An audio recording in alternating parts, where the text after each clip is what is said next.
Great to be joined here by Stephen Pocock. Stephen, tell me, as someone who's worked in multiple parts of the beef industry over the years, a day like today, we're here, Bowen Genetics, talking about the next steps for the beef industry and what's ahead.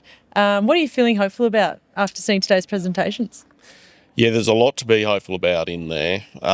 Tremendous presentations by the respective speakers. Key things around is how do we try and objectify our data management. Genomics, it's an easy catch cry to do. It's great to see that the industry is getting behind it, but it's even more exciting to see private partnership with world-leading researchers in Professor Arduli going the long game and really trying to find those things here in Australia, and glad to be here.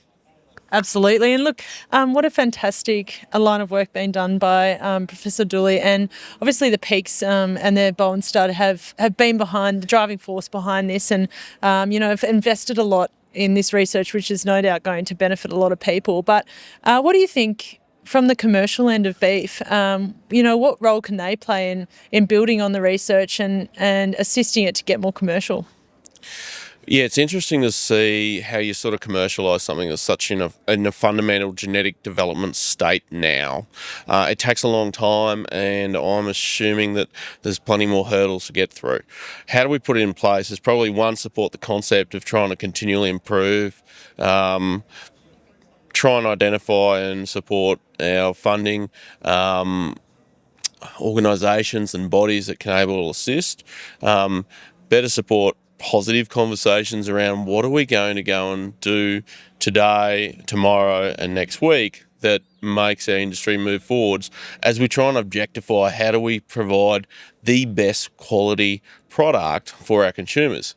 We're Australians, we want to try and continue to improve what we do, and so how do we listen from Professor Ardudi and see the example that the Peak family have provided for us as an industry, and then take it forward into the next steps.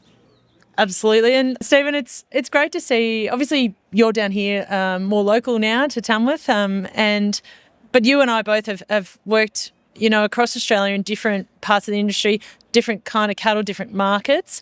But research like this, obviously it's based on British and Wagyu breeds down here so far. But I do see this as being something that can be picked up to improve, I guess, eating quality across different markets around Australia in the future.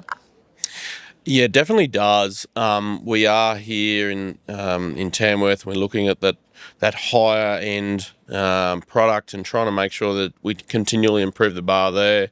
But there's no reason why we shouldn't link that back into some of our more commodity style product that is tremendously valuable for the Australian beef industry, and we want to keep moving that forwards. There's no point in saying that some of these selection opportunities that we've got through genetic testing and the identified omega-3 fatty acid benefits and the melting point of our fat in the meat here that we've discussed today at length, to the point where it's kind of like quite all-consuming.